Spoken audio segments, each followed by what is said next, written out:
Donald Trump menace de frapper l'Iran. Cette phrase rappelle une époque où l'ordre international semblait encore pouvoir se résumer à une démonstration de force, à un ultimatum, à une frappe spectaculaire destinée à rétablir une hiérarchie claire entre un centre dominant et une périphérie récalcitrante. Pourtant, derrière cette déclaration martiale se cache une réalité beaucoup plus complexe, beaucoup plus fragile et surtout beaucoup plus dangereuse qu'il n'y paraît. Car nous ne sommes plus dans le monde de 2003, ni même dans celui de 2012. Le système international a changé de nature. Les rapports de force ne se jouent plus uniquement sur le terrain militaire. Ils se jouent dans les chaînes d'approvisionnement, dans les routes énergétiques, dans les flux financiers, dans les alliances de contournement, dans la capacité à encaisser les sanctions plutôt qu'à les éviter. Et surtout, ils se jouent dans le temps long. Lorsque Trump évoque la possibilité de frater l'Iran, il ne parle pas seulement à Téhéran, il parle à son électorat, à ses alliés, à ses adversaires stratégiques et à un système international qui doute de plus en plus de la capacité américaine à imposer durablement ses décisions. Cette menace n'est pas un simple geste de colère, c'est un signal de crispation, un signal d'impatience, un signal de perte de contrôle sur une situation qui échappe progressivement au levier traditionnel de Washington. L'Iran, de son côté, n'est plus l'Iran isolé et affaibli des années 1990. Il est sous sanction depuis des décennies. Il a appris à survivre dans la contrainte. Il a développé des réseaux parallèles, des circuits financiers alternatifs, des alliances asymétriques. Il a transformé la pression en doctrine. Chaque embargo est devenu une école, chaque menace un exercice de résilience, chaque attaque indirecte une opportunité d'adaptation. C'est dans ce contexte que la réponse de l'ayatollah Ali Khamenei prend tout son sens. Elle n'est ni improvisée ni émotionnelle. Elle est froide, calibrée, presque doctrinale. Elle ne cherche pas l'escalade immédiate, mais elle ne laisse aucun doute sur une chose essentielle. L'Iran ne reculera pas sous la menace. Pas parce qu'il est plus fort militairement que les États-Unis, mais parce qu'il estime que reculer aujourd'hui serait ouvrir la porte à une humiliation structurelle demain. La République islamique s'est construite sur un récit fondateur, celui de la résistance à l'ingérence étrangère. Ce récit n'est pas un simple outil de propagande interne, il structure l'appareil d'État, l'armée, la diplomatie et même l'économie. Renoncer sous pression américaine reviendrait à nier ce socle idéologique. Ce serait un suicide politique pour le régime, et les dirigeants iraniens le savent parfaitement. Trump, lui, parle depuis une logique différente. Sa vision du monde est transactionnelle. Elle repose sur l'idée que toute crise peut être résolue par un rapport de force direct, visible, immédiat. Il croit à l'effet dissuasif de la menace publique. Il croit à la peur comme outil diplomatique.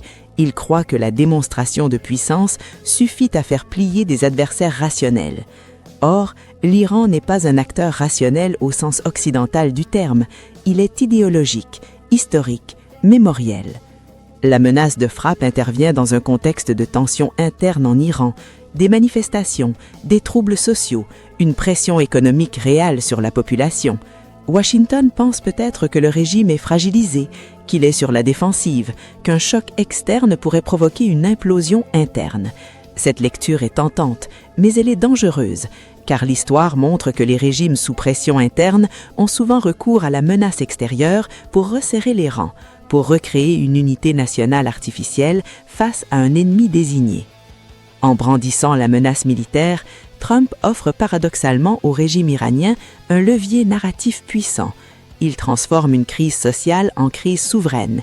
Il permet au pouvoir de déplacer le centre de gravité du mécontentement populaire vers la défense nationale. Il renforce l'argument que l'Iran est attaqué non pour ce qu'il fait, mais pour ce qu'il est. La réponse de l'ayatollah ne tarde donc pas. Elle est claire. Toute attaque américaine serait considérée comme un acte de guerre aux conséquences imprévisibles. Mais ce qui est frappant n'est pas tant la menace de représailles que le ton employé. Il n'y a pas d'excès de langage, pas de provocation gratuite, pas de surenchère verbale. Il y a une affirmation de principe. L'Iran ne négocie pas sous la menace. Ce positionnement est essentiel à comprendre. Il s'inscrit dans une stratégie de long terme. L'Iran sait qu'il ne peut pas gagner une guerre conventionnelle directe contre les États-Unis, mais il sait aussi qu'il peut rendre toute victoire américaine extrêmement coûteuse politiquement, économiquement et stratégiquement. Il dispose pour cela d'un réseau d'alliés régionaux, de capacités de nuisance asymétriques et d'une influence diffuse mais réelle sur plusieurs théâtres clés du Moyen-Orient. Une frappe américaine, même limitée, ne serait jamais isolée. Elle déclencherait une réaction en chaîne. Les bases américaines dans la région deviendraient des cibles potentielles. Les routes maritimes seraient menacées. Les marchés énergétiques réagiraient violemment. Les alliés régionaux des États-Unis seraient pris en étau entre solidarité stratégique et peur de représailles. Trump le sait, ses conseillers le savent, et c'est précisément pour cela que la menace reste pour l'instant une menace. Elle sert à tester les lignes rouges, à mesurer la réaction de Téhéran, à envoyer un message aux alliés. Mais elle révèle aussi une impasse stratégique. Les États-Unis disposent toujours d'une supériorité militaire écrasante, mais ils disposent de moins en moins de solutions politiques durables. La réponse iranienne n'est donc pas seulement une réponse à Trump, elle est une réponse à un système international dans lequel la coercition ne fonctionne plus comme avant. Les sanctions n'isolent plus totalement, les frappes ne rétablissent plus l'ordre, les ultimatums ne produisent plus l'obéissance. Le monde est devenu trop fragmenté, trop interconnecté, trop multipolaire pour se laisser discipliner par un seul centre de décision. En réalité, ce bras de fer révèle une transformation profonde du rapport de force mondial. Les États-Unis restent puissants, mais leur capacité à imposer unilatéralement leur volonté est érodée. L'Iran, malgré ses faiblesses, incarne cette nouvelle réalité, celle d'un acteur capable de survivre à la pression, de contourner les contraintes et de jouer sur le temps. La question n'est donc pas de savoir si Trump frappera l'Iran demain. La vraie question est de savoir ce que cette menace dit de l'état du monde. Elle dit que l'ancien ordre vacille. Elle dit que la force brute ne suffit plus. Elle dit que les crises ne se résolvent plus par des démonstrations spectaculaires, mais par des ajustements complexes, souvent invisibles. L'ayatollah, en répondant rapidement, ferme la porte à toute illusion. Il rappelle que l'Iran n'est pas un État client, qu'il ne cède pas à l'intimidation, qu'il est prêt à payer le prix de sa souveraineté. Cette posture, qu'on l'approuve ou non, est cohérente. Elle est lisible, elle est stable, et c'est précisément ce qui la rend dangereuse pour un adversaire habitué à l'imprévisibilité calculée. Trump, lui, joue une partition différente. Il alterne menaces et ouvertures. Il brouille les lignes, il crée de l'incertitude. Mais dans un système international déjà saturé d'instabilité, cette stratégie peut se retourner contre lui, car l'incertitude n'effraie pas toujours. Elle peut aussi encourager la prise de risque, la surenchère, l'erreur de calcul. L'histoire est remplie de guerres déclenchées non par volonté, mais par malentendu, non par stratégie, mais par escalade involontaire, non par décision rationnelle, mais par enchaînement de signaux mal interprétés. Le danger aujourd'hui n'est pas une volonté claire de guerre.